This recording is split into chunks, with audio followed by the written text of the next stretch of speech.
Today then we have a first impressions video with a twist. We have one where I'll probably sound more tired than usual, the reason being that recently these character releases are actually happening during the night for me, which is a bit of a pain, which means as soon as I get up in the morning, if I want to get them out at a decent rate, I need to get on it straight away. So I've had one coffee, but I still feel a bit tired here, but fingers crossed this first impressions will still be helpful. So we'll be having a look at Hela, of course. Now we'll start off, we'll open some of the red star orbs. I've got 10 of them.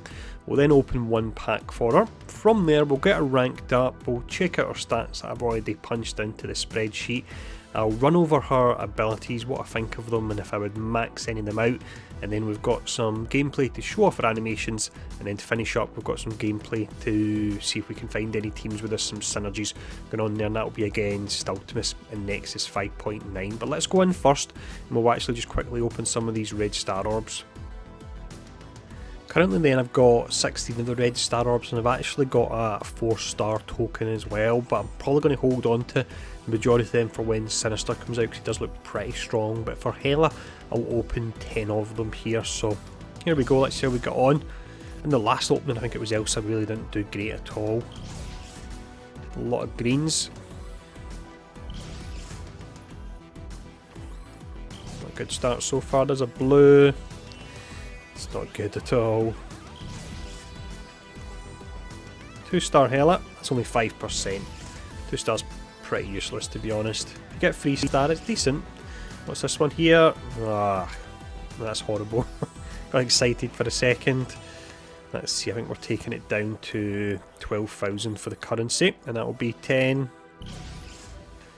What's this one here? I think I've already got him actually, yeah, I've got him at 5-star already. So 2 purples I managed to get, but neither of them that great at all. And then final one, and there we go. Let's actually take it down just one more and it'll be 5 exactly. So we're getting another green cyborg this time. There we go. As always, pretty horrible. Don't buy red stars ever. So let's go in now and we'll open the pack for Hela. So it's a total of 8 of the orbs we've got to open here, so we're looking at a 2-star unlock. If we get lucky and get a purple, then it would be a 3-star. Purple on the outside there, 72,000 gold. Blue in the middle. It's relatively decent I suppose. She's going to be coming via Blitz, so if I got a purple I could skip Blitz to try and get her to 5-star, but to be honest, these days I'm not really pushing as much for 5 stars anymore. I just simply can't justify buying the 2 packs, and I just can't face doing Blitz, doing top 1500 in Blitz at all. It's just too much of a time sink. So it just means unfortunately if legendary characters come out and they'll require a character such as Hela and I don't get lucky and get a purple in the opening, then I'll need to wait a little bit longer, but these things happen. Is that us? I think we should be done. Yeah, that's us. So if we check it out, 70. Yeah, it wasn't too great at all there. So that's the orb opening anyway, no surprise, I normally don't do too good in them. So let's jump in now and we'll check her out and get her leveled up. Before I do level her up here actually, I'll just quickly go in and show off the stats. I always mean to do this before I level the character so that when you watch these videos you can get a rough idea of what the stats are before the character's leveled, and it gives you an idea of where they sit. So when we look at her health, that's a D rating that could affect her summon if it scales off her. Her damage is exceptionally high, 50, when she's not been unlocked yet, which puts her out round about an A+ rating. So really high damage there. The armour was coming in at a B. You've then got Focus, that was a B as well. Resistance was a B, so stat wise she actually does pretty decent. And then her speed is 110, which comes out at, let's see, comes out at a C rating there. So stat wise she does relatively decent. The damage is really pretty surprising how high it actually is. So let's just get it unlocked now. We'll take her up to level 60 I imagine. Let's see how much it is for 60. Up to 65. Let's see, will we go that high? Let's just go to 60 for now, because I don't think there's any real team she's going to really make massively useful, because we are going to get our Asgardians in time. I believe it's been spoiled. I think it's even Heimdall, and is it potentially Valkyrie that I've heard from other people, so they'll fill out the full team then, because you'll have 4 Loki, Hela, and then you'll have the 2 as well, and maybe the in time will unlock Odin. That would be pretty nice there. But we'll get up to level 60, and then as always from here what we'll do is we'll quickly equip all the gear on her. So let me skip past this part.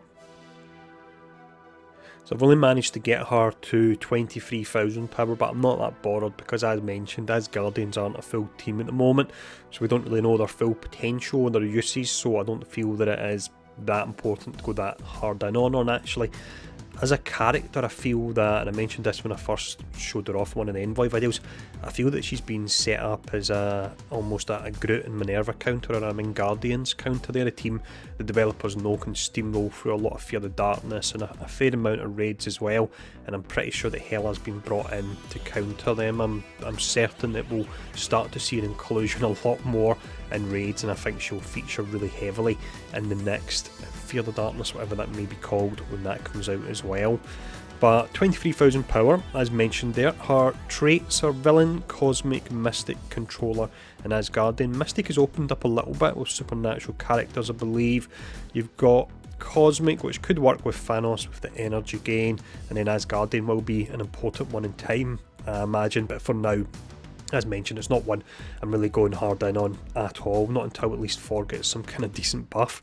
But if we look at her abilities, first one we have is Black Blade, the basic. So this one here, you attack primary target for 240% damage and flip 1 death proof on target, and then you attack the most injured enemy for 90% piercing, ignoring taunt. If you max it out with this, the damage goes up to 300%, but it is only on a single target, and you get an extra 10% piercing to the most injured targets. I don't feel this is worth maxing out at all with this one. Not to say it's a bad skill, but it's not worth maxing out for the upgrade. You then have Command Undead. This one here, allow 3 turns to charge and comes fully charged. So you would attack primary target for 290% damage, apply Disrupted, and you gain an assist from an Undead Asgardian. Also with this as well, if you max it out, you can get an additional 60% damage. It is only for primary target, and you apply Disrupted for 2 turns now. This might be worthwhile maxing out because it could be a way to actually counter potentially Minerva. What you would do is you would use this turn number 1, and Hela is faster than Minerva. Minerva's speed is 100, Hela is 110. Place a Disrupted on her for 2 turns, and then she can't get regen, or she can't get any buffs like Death Proof or Defense Up from Groot if you go up against that particular team. So that's the way I see that probably playing out, and for that reason, might be worthwhile maxing it out. I would go in and try it at level 6, but I think this is a potential upgrade to level 7. We have Death Knives, which is Ultimate next. So this one is 5 turns to charge, and you do have the option to use it turn number 1, so that's quite interesting. With this, you clear 3 death proof from all enemies. You gain 5,000% extra focus for this action, so that's what I think she's really a counter to Groot and the Guardians specifically. And then you attack all enemies for 300% damage, spread 2 negative effects from the primary target to all secondary targets, and this will not spread stun. So with this one here, I'm curious about the timings with Loki. If you could spread the defense down that he fires off from turn number 1, I'm pretty certain you could. But if you were to max this out, and I think it is worthwhile doing, you spread 4 negative effects from the primary target to all secondary targets, and then you get an additional 50% damage, but that's to primary and secondary targets as well. So that looks like a really strong skill, but once again I'm going to mention it, it looks to be set up to counter the Guardians. Finally we have Goddess of Death, and this is pretty interesting, this one. So on spawn you summon an undead guardian, and in the game files I believe he's called Greg, so we'll just call him Greg going forward. So on Greg's death, summon another Greg. On turn, heal for 5% of max health and 5% of max health per non-summoned Asgardian ally. That could be really quite powerful when the full team comes out, can make a real pain to take down. Also with this, you gain 10% max health, gain 10% max health per non-summoned Asgardian ally, and then on War Defense, and I'm happy about the fact that it's only one section she's got here, and it's not massively powerful, and that she'll still be useful outside of War Defense. I don't want to see another Coulson. But on War Defense, on non-summoned Asgardian allies' death, summon an undead Asgardian. So basically when Greg dies, he'll just come back again as long as Hela's there, so that's a pretty cool mechanic. We've not seen one like that before. You gain 20% damage, and Asgardian allies gain 20% damage. Now with this, if you were to max it out, it's an additional 5% max health, 5% max health per non-summoned Asgardian ally, so that could actually really ramp up there, but an extra 20% when you have the full team. And on War Defense you gain 5% damage for self and Asgardian allies as well. So I would say the passive is worth maxing out. Now you'll notice at the top there's a little summon button, and characters who actually can call in summons have this, so you can check them out. I think it's a relatively recent addition, so we'll jump into that and we can actually check out Greg's abilities as well. So here he is here in all his glory. Looks pretty nice, the model for him. So we check out the abilities anyway, and they're levelled along with your abilities because I've got them level 6 for the active and 4 for the passive. That's how they're shown here. So you attack primary target for 210% piercing and apply heal block. If you max it out, it's 260% piercing. Decent amount.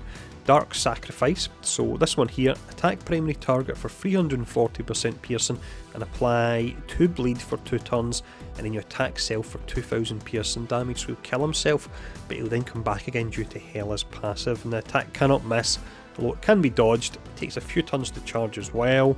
And then finally we have Undeath. So with this one here, on death, heal most injured non-summoned Asgardian ally for 140% of this character's max health. I'm not sure how much that will actually be because we can't see the stats for him there, but essentially when you use the special, what will happen is you do a nice amount of damage, you apply some bleeds, he'll actually then heal characters, and from there as well he'll then come back in again due to Hela's passive. So definitely an interesting kit they've got there, and I think it's going to be a right pain to go up against. But let's now check out her animations.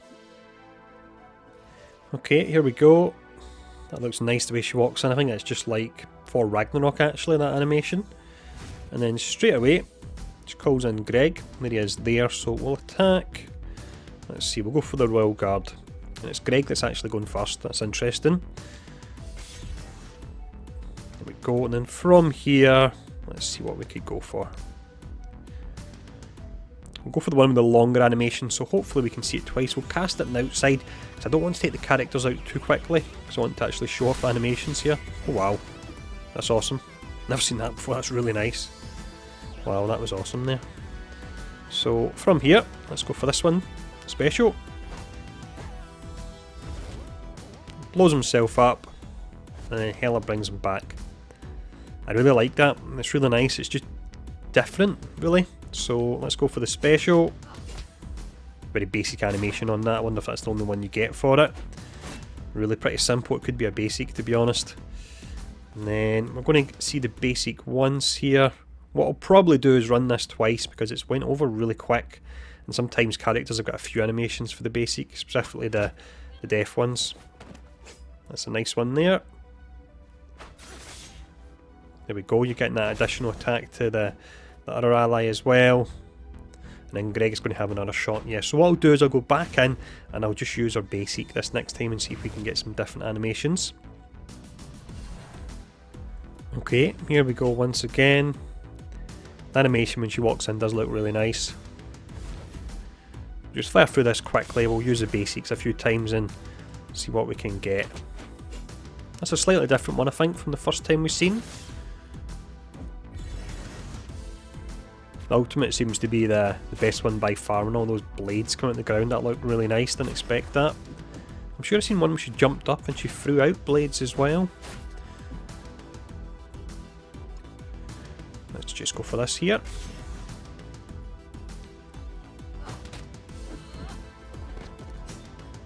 Yeah, I don't think we're going to get anything too amazing here. And like Ghost Rider, his basic was one of the best looking abilities in the game. When he goes on the bike, it's absolutely incredible looking. When I get to the end, I'll cast the ultimate again. I don't think we're going to see anything else.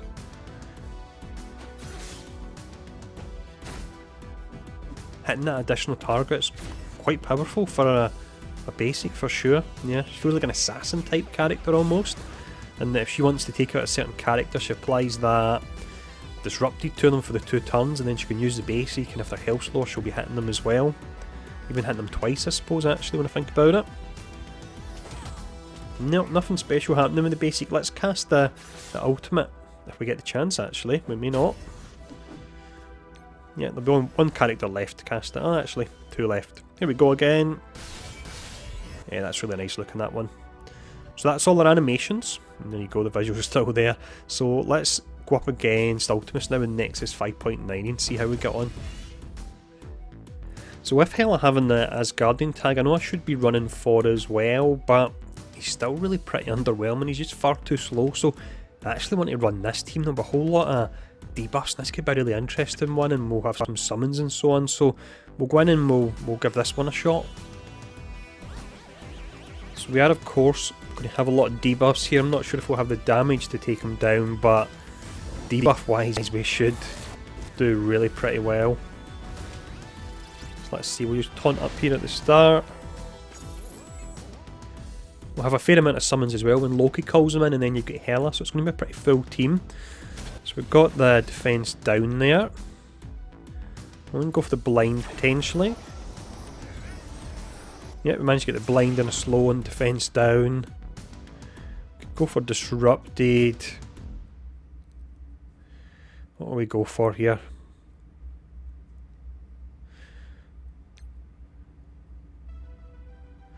Let's actually just go for this one. Start off. Disrupted doesn't make much difference on him. And then we'll extend everything. And then we can add more here again.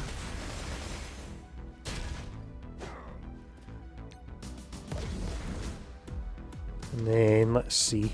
I won't use this just yet because Loki's not called in his summons. I want to use it after then. Then we can get the deflect and hopefully the defense on everyone. Then there's no point in putting the heal block on him, so we'll just apply more debuffs. Wow, so many. I'm lacking damage as I suspected, but the amount of debuffs you can put up with this team, pretty nice.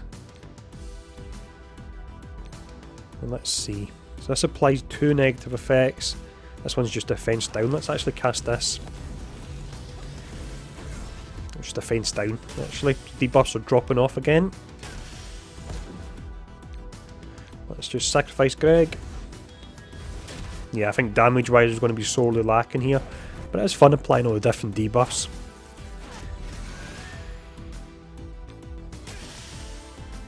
Well, actually, we might be alright for damage when you look at the number of summons and number of attacks we'll be getting in the defense down. I always like to do this stage as a test of a new character. Yes, they may not be ranked up, but if I always take new characters in, you can get a bit of an idea how they perform. 3 out of 4. My voice is actually going here because I've not had my morning coffee yet. And there's a bit of a pain when they release heroes during the night. Don't think we're going to take them down in time. Still fun trying them all out anyway. We get the 2 attacks here. Yep, we certainly do. It's not often Hulk survives here. It's interesting to see he's able to do it with this team. Damage wise, we get 210 piercing, 340 piercing. It's a huge amount. He resisted the bleeds though. No, we didn't manage to beat him in time. But that was still pretty fun there, that team. So let me know in the comments below if you've unlocked Hela, what you feel. Do you agree with the fact that she looks to be set up to counter them in Guardians? And what teams you've been running her with as well. And thanks for tuning in. And I'll see you all again soon.